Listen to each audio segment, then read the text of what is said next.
In the silence of a winter night, a simple story was born, one that has touched hearts for over a century, a tale not of riches, but of love, sacrifice, and something deeper than both. The Gift of the Magi by O. Henry. Let's begin. $1.87, that was all. And 60 cents of it was in pennies. Pennies saved 1 and 2 at a time by bulldozing the grocer and the vegetable man and the butcher, until one's cheeks burned with the silent imputation of parsimony that such close dealing implied. 3 times Della counted it, $1.87, and the next day would be Christmas. There was clearly nothing to do but flop down on the shabby little couch and howl. So Della did it, which instigates the moral reflection.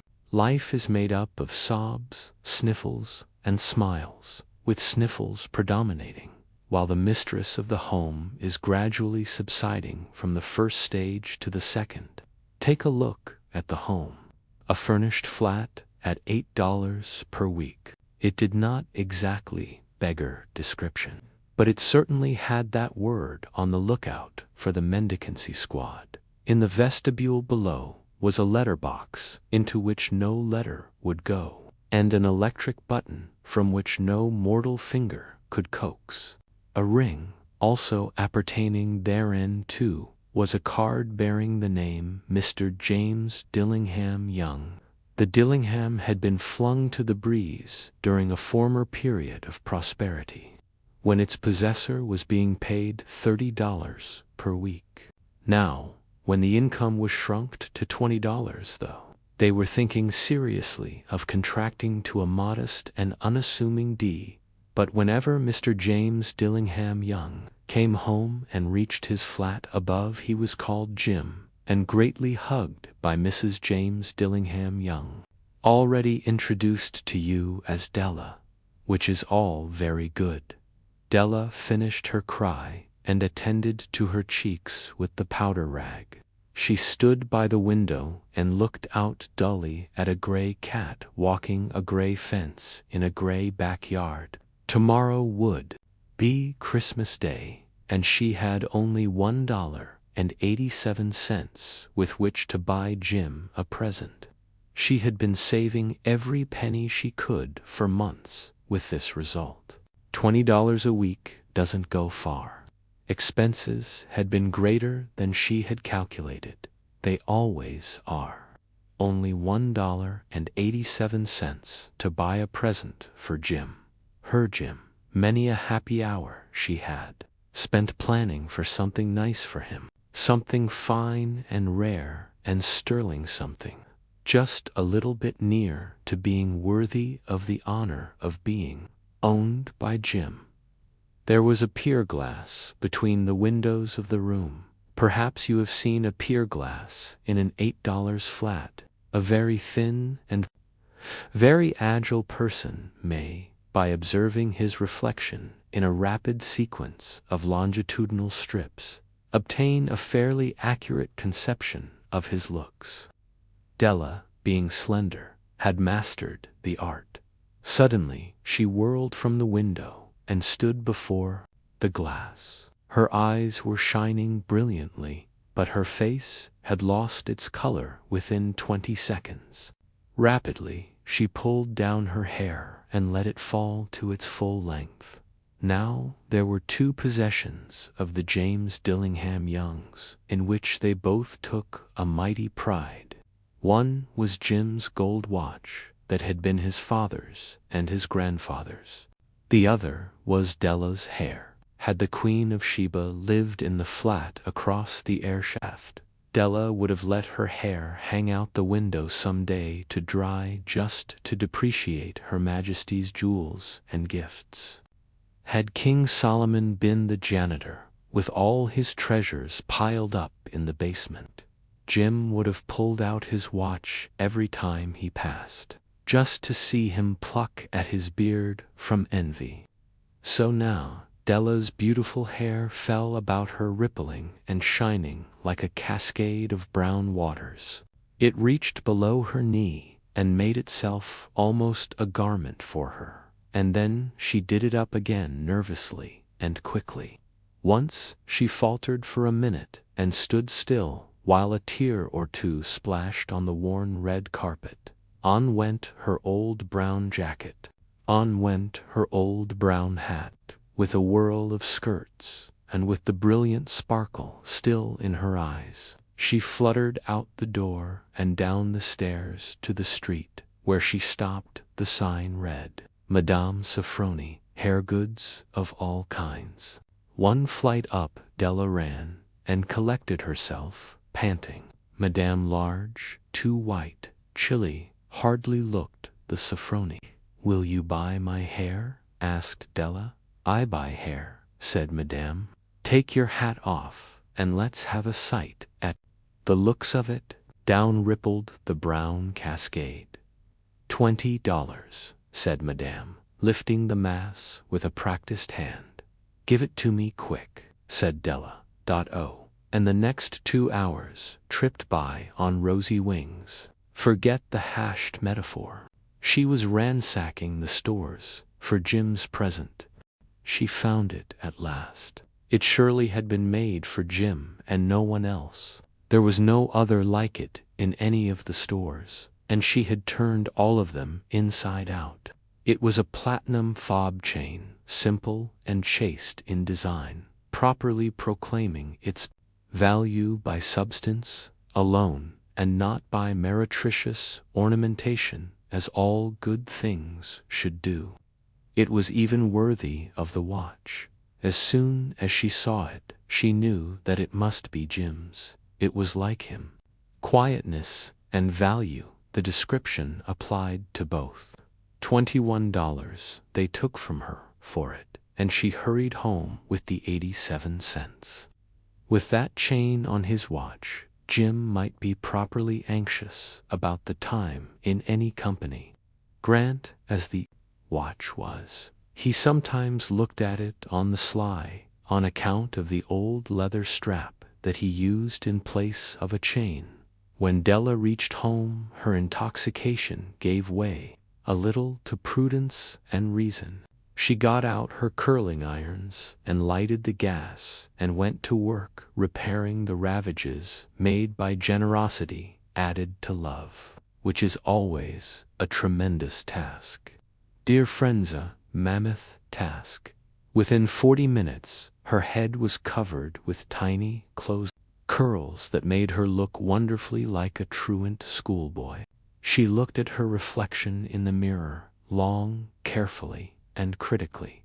"If Jim doesn't kill me," she said to herself, "before he takes a second look at me, he'll say I look like a Coney Island chorus girl. But what could I do, woe?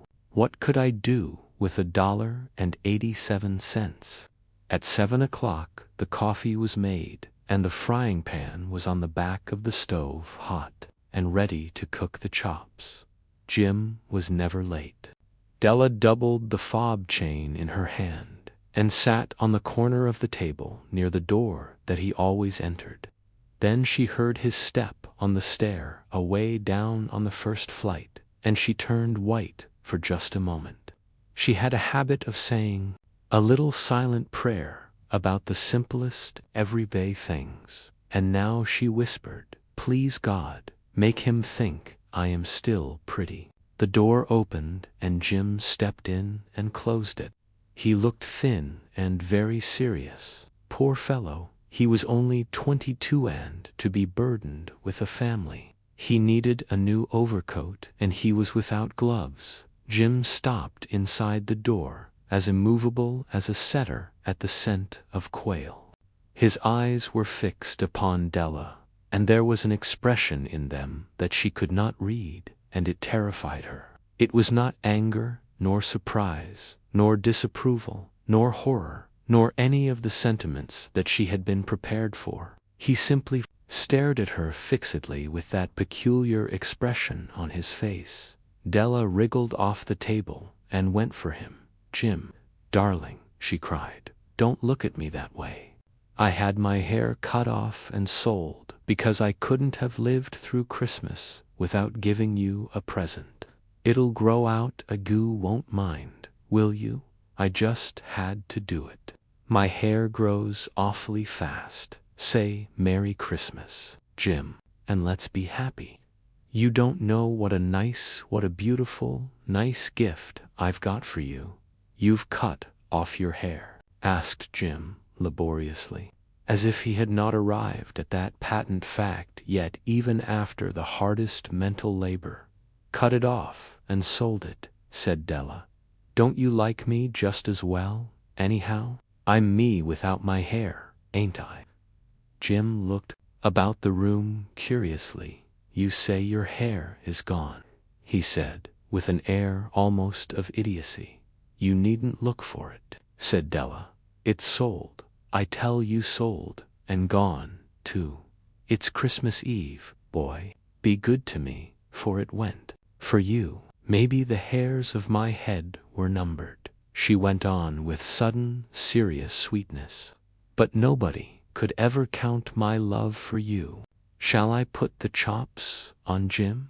Out of his trance, Jim seemed quickly to wake. He enfolded his Della. For 10 seconds, let us regard with discreet scrutiny some inconsequential object in the other direction. $8 a week, or $1,000,000 a year, what is the difference? A mathematician or a wit would give you the wrong answer. The Magi brought valuable gifts, but that was not among them.